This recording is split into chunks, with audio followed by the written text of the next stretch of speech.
Hello everyone, आज की video में हम सेल रेफरेंस और उसके टाइप्स को समझेंगे.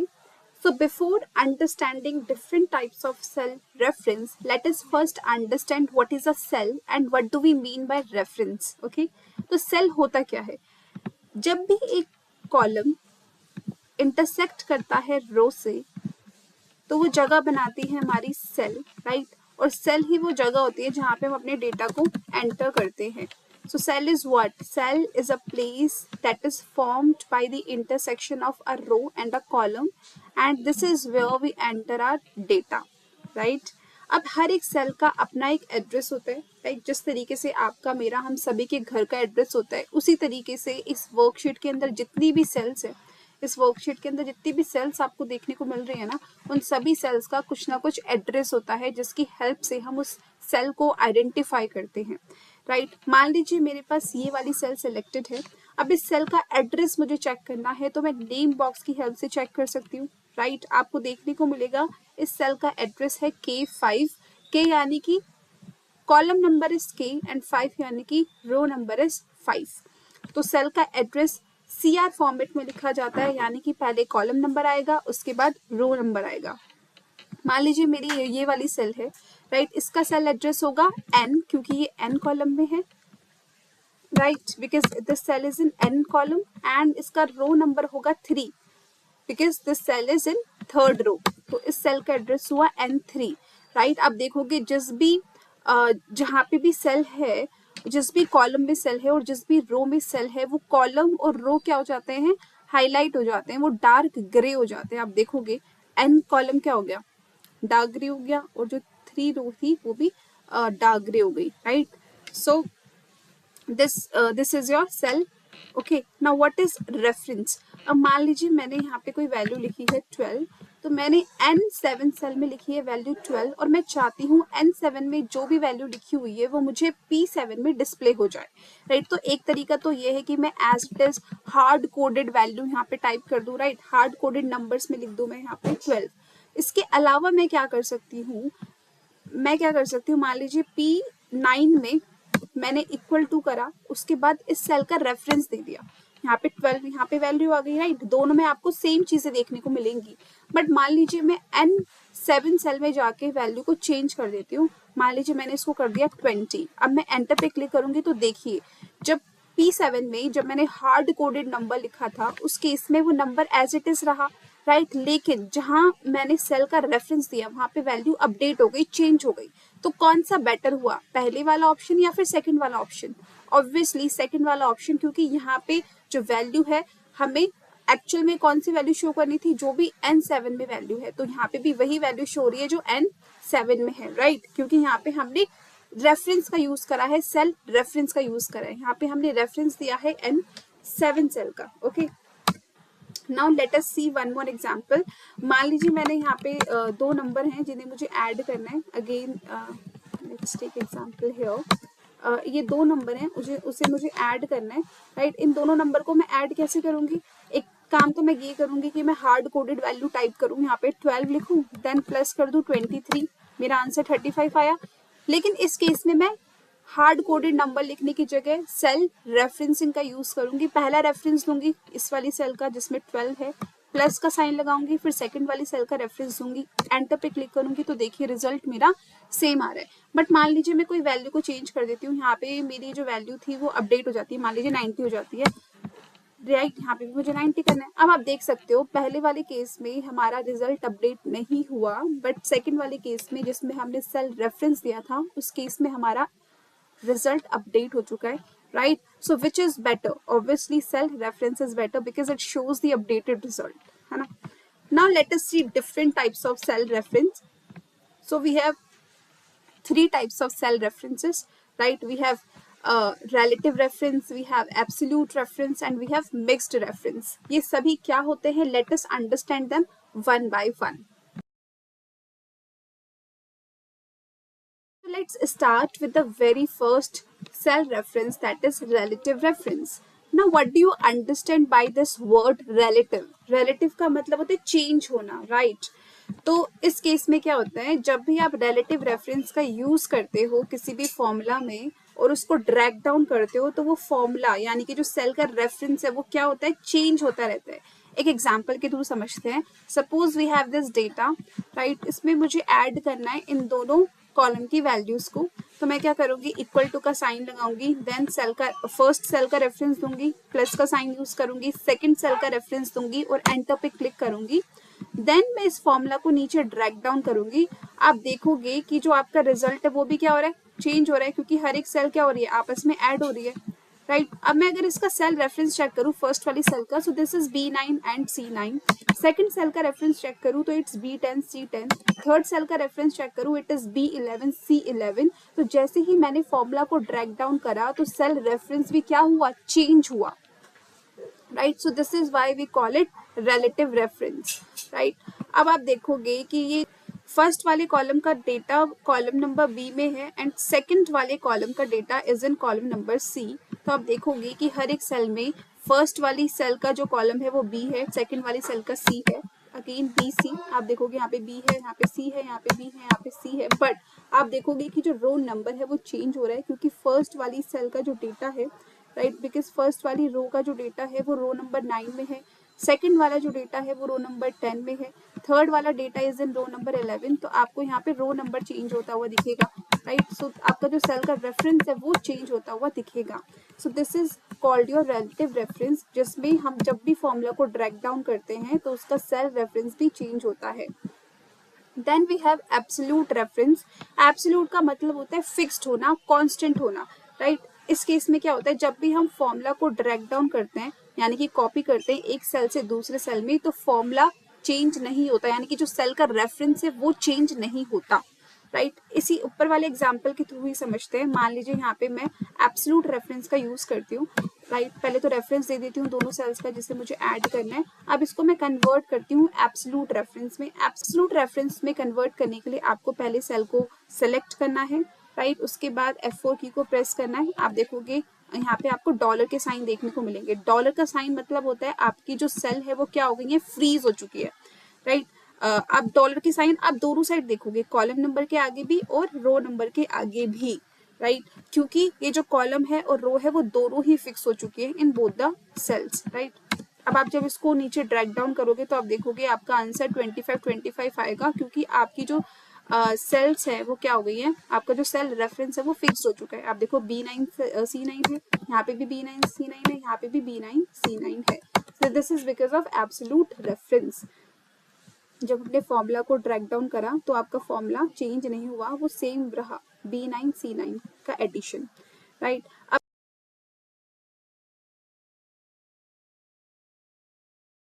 एब्सोल्यूट रेफरेंस मैंने आपको बताया कि अगर आपको फ्रीज करना है, राइट, यानी कि फिक्स करना है आपके रो को और कॉलम को, तो आप F4 का यूज करते हो।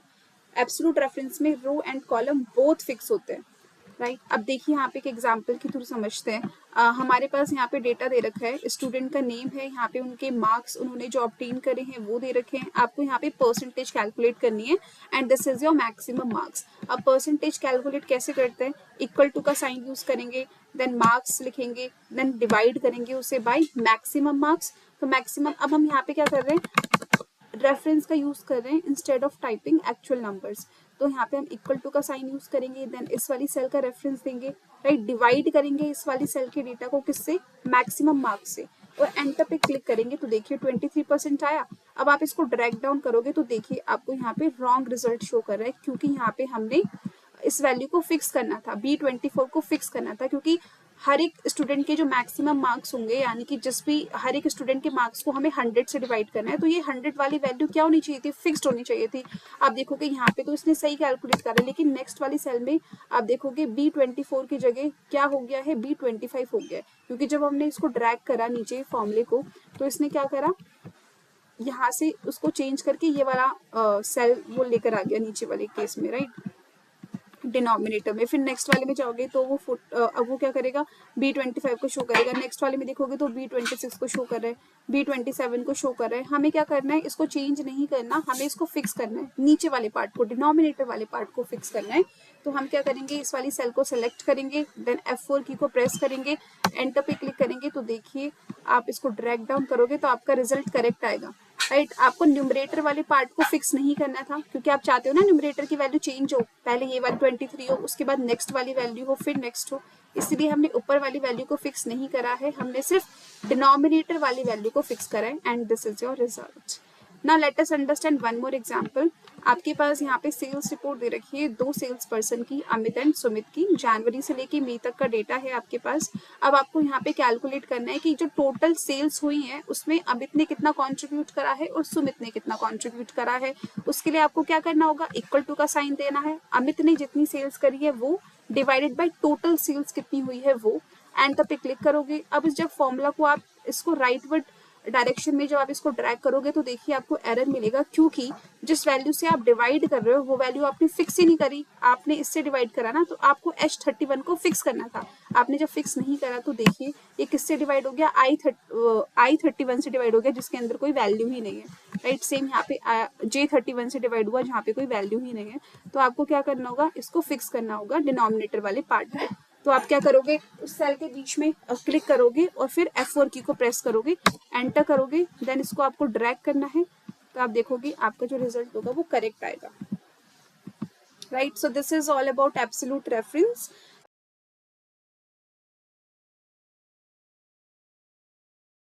Now let us understand the next type of reference, that is mixed reference। जैसे कि नाम से ही पता चल रहा है mixed, यानी कि this is a combination of absolute as well as relative reference। इसमें रो या फिर कॉलम इनमें से कोई एक चीज फिक्स होगी, राइट। हमने relative reference में देखा था जिसमें से रो कॉलम में से कुछ भी फिक्स्ड नहीं था।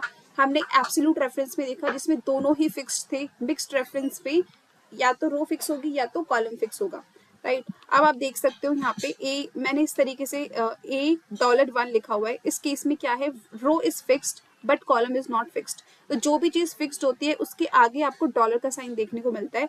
नेक्स्ट वाले केस में column is fixed but row is not fixed, right. तो जब आप नीचे वाले केस में कॉलम जो होगा वो चेंज नहीं होगा जब आप फॉर्मूला को कॉपी करोगे, और ऊपर वाले केस में रो चेंज नहीं होगी जब आप फॉर्मूला को कॉपी करोगे, सिर्फ कॉलम चेंज होगा क्योंकि हमने कॉलम को फिक्स नहीं करा, सिर्फ रो को फिक्स करा है। Let's understand mixed reference with the help of this example. इसमें हमें टेबल्स लिखना है 1 का, 2 का, 3 का, 4 का एंड 5 का। हम चाहते हैं यहाँ पे 1 into 1 हो, देन 1 into 2 हो, 1 into 3 हो, similarly 2 into 1, 2 into 2, 2 into 3, similarly 3 into 1, 3 into 2, 3 into 3 and so on. तो हम फॉर्मूला टाइप करेंगे इक्वल्स टू 1 मल्टीप्लाई बाय 1। अब इस फॉर्मूला को जब हम ड्रैग करते हैं, आप देखोगे जब जैसे ही मैंने इस फॉर्मूले को ड्रैग करा तो आपको ये इनकरेक्ट रिजल्ट देखने को मिल रहा है, क्योंकि हमें बिफोर ड्रैगिंग द फॉर्मूला कुछ फिक्सिंग करनी होगी, राइट। हमें या तो रो को फिक्स करना होगा या तो कॉलम को फिक्स करना होगा। लेट अस अंडरस्टैंड कैसे कर सकते हैं। आप ब्लू सेल को देख सकते हो, right. This is your blue cell, यहाँ पे 1 सिलेक्टेड है। अब आप चाहोगे जब भी आप फॉर्मूले को ड्रैग करोगे तो आप चाहोगे ये वैल्यू जो है वो चेंज हो, 1 से फिर वो 2 हो जाए। जब हम नेक्स्ट वाली सेल पे मूव करेंगे तो ये वैल्यू 2 हो जानी चाहिए। देन जब हम 3 का टेबल कैलकुलेट करेंगे तो ये वैल्यू 3 हो जानी चाहिए। 4 का टेबल कैलकुलेट करते समय 4 एंड 5 का टेबल कैलकुलेट करते समय 5, राइट। जैसे ही हम फॉर्मूले को ड्रैग करेंगे तो ये वाली value should get changed, right. तो इसके लिए हमें क्या करना होगा, सिर्फ और सिर्फ कॉलम को चेंज करना है, रो को फिक्स रखना है, क्योंकि 1 से लेके 5 तक जितने भी नंबर्स है वो सेम रो पर है, लेकिन इनका कॉलम नंबर डिफरेंट है। लाइक इसका कॉलम नंबर C है, then D, E, F, G। तो हम क्या करेंगे, सिर्फ और सिर्फ रो को फिक्स करेंगे। रो को फिक्स करने के लिए we have to press F4 key twice, right. So 1 and 2, then this case. अब यहाँ पे जो वैल्यू है दिस इज योर 1, आपको रेड में देखने को मिलेगा। अब ये वैल्यू 1 से फिर 2 हो, 2 से 3 हो, 4 से फिर 4 हो, फिर 5 हो, 6 हो, इस तरीके से, जिससे कि हमें टेबल मिल सके। तो आपको क्या करना है, सिर्फ और सिर्फ रो को चेंज करना है, लेकिन कॉलम को फिक्स रखना है, क्योंकि 1 से लेकर 10 तक जो है वो सेम कॉलम में है, लेकिन इनका रो नंबर डिफरेंट है। तो उस कॉलम नंबर को सेम करने के लिए हमें क्या करना होगा, 3 बार F4 की को प्रेस करना होगा, जिससे कि हमारा कॉलम फिक्स हो जाए। तो 1 2 3 डन। आपको एंटर पे क्लिक करना है। अब इस फॉर्मूले को जैसे ही आप ड्रैग करोगे you will get the right result, okay. तो इस तरीके से आप मिक्स्ड रेफरेंस का यूज करके अपनी टेबल क्रिएट कर सकते हो। अब मेरे को एक चीज और आपको बतानी है। मान लीजिए यहाँ पे मैंने सेल रेफरेंस का यूज करा, लेट्स से 34 है इक्वल्स टू 34 मैंने करा। अब यहाँ पे आप देखोगे ये जो सेल रेफरेंस है ना, इसको फिक्स्ड करने के लिए अगर आपको एब्सोल्यूट रेफरेंस में इसको कन्वर्ट करना है तो आपको F4 की को प्रेस करना होगा। जब भी आप F4 की को प्रेस करोगे तो रो के आगे और कॉलम नंबर के आगे आपको डॉलर का साइन दिख जाएगा, यानी कि ये दोनों ही फिक्स्ड हो चुके हैं। अगर आपको रो नंबर को फिक्स करना है, सिर्फ और सिर्फ रो को फिक्स करना है, तो आपको 2 टाइम्स F4 की को प्रेस करना होगा। देखो फर्स्ट हम ऑलरेडी कर चुके हैं फर्स्ट टाइम, जिससे कि हमें दोनों के आगे डॉलर का साइन मिला। अब सेकंड टाइम जब आप करोगे तो सिर्फ और सिर्फ रो के आगे मिलेगा, थर्ड टाइम करोगे तो सिर्फ कॉलम के आगे मिलेगा, अगर फोर्थ टाइम करोगे तो वो हट जाएगा, राइट आपका डॉलर का साइन हट जाएगा और ये रिलेटिव रेफरेंस में कन्वर्ट हो जाएगा, राइट। तो अगर आपको इसको कन्वर्ट करना है एब्सोल्यूट रेफरेंस में तो आप F4 की प्रेस करोगे। मिक्स्ड रेफरेंस में कन्वर्ट करने के लिए आपको 2 बार प्रेस करना होगा F4 की और 3 बार करना होगा, और रिलेटिव रेफरेंस में कन्वर्ट करने के लिए आपको 4 टाइम्स करना पड़ेगा, राइट। इस तरीके से हम F4 की का यूज करके अपने रेफरेंसेस को चेंज कर सकते हैं। Now let us understand this example. यहाँ पे आपको देखने को मिलेगा सैलरी शीट है जिसमें एम्प्लॉयज के नाम हैं और उनकी सैलरीज दे रखी हैं, और यहाँ पे आपको कुछ चीज़ें कैलकुलेट करनी है, जैसे उसका पीएफ क्या होगा, डीए क्या होगा, HRA, medical and bonus, right. ये परसेंटेजेस आपको दे रखे हैं और यहाँ पे आपको ग्रॉस सैलरीज दे रखी हैं। आपको क्या करना होगा, सबसे पहले आप चाहोगे कि ये जो 10,000 है इसका 12% कैलकुलेट हो, फिर इस 10,000 का 4% कैलकुलेट हो, देन इस 10,000 का 40% कैलकुलेट हो, and so on till 5%, that is bonus. तो आप अगेन आप सभी एम्प्लॉयज के लिए ये कैलकुलेट करना चाहोगे, राइट। जब आप अभी वाले एम्प्लॉय की पीएफ डीए ये सारी डिटेल्स कैलकुलेट करना चाहोगे तो आप चाहोगे कि आपकी जो सैलरी है वो 10,000 ना रहे 12,000 हो जाए, फिर वैल्यू चेंज होकर 13,000 हो जाए, 14,000 हो जाए, 15,000 हो जाए, 14,000 हो जाए, एंड सो ऑन। तो जिस भी एम्प्लॉय का आप डेटा कैलकुलेट करना चाहते हो उसके अकॉर्डिंगली उसकी सैलरी भी पिक हो जाए। अब यहाँ पे आप इस तरीके से फॉर्मूला लगाओगे। देखिए आपको इक्वल टू लिखना है, यहाँ पे इस वाली सेल को सिलेक्ट करना है, देन मल्टीप्लाई करना है और इस वाली सेल को सिलेक्ट करना है, एंटर करोगे तो देखिए 10,000 का 12% 1200 आया। अब किस तरीके से आप इस फॉर्मूले को ड्रैग करो जिससे कि आपका रिजल्ट करेक्ट आए। अगर आप ऐसे ही नॉर्मली ड्रैग करते हो तो आप देखोगे you are getting wrong result. इसके लिए हमें इसको करना होगा फिक्स। अब फिक्सिंग कैसे होगी, देखिए पहली वाली जो सेल है दैट इज ये सैलरी वाली सेल, आप चाहोगे कि ये चेंज हो, पहले 10,000 से फिर वो 12,000 पे जाए, तो यानी कि कॉलम इज फिक्स्ड, कॉलम तो सेम ही रहेगा क्योंकि जो सारी सैलरी है जितनी भी ग्रॉस सैलरीज है वो सेम कॉलम में है, तो column is going to be fixed but row is going to be changed, right. आपका जो अमित की सैलरी वो रो नंबर 44 में है, देन अभी की salary is in row number 45, तो रो चेंज होगी बट कॉलम फिक्स्ड होगा। तो इस केस में हम क्या करेंगे, सिर्फ और सिर्फ कॉलम को फिक्स करेंगे। कॉलम को फिक्स करने के लिए हमें 3 टाइम्स F4 की को प्रेस करना है, तो 1 2 3 डन।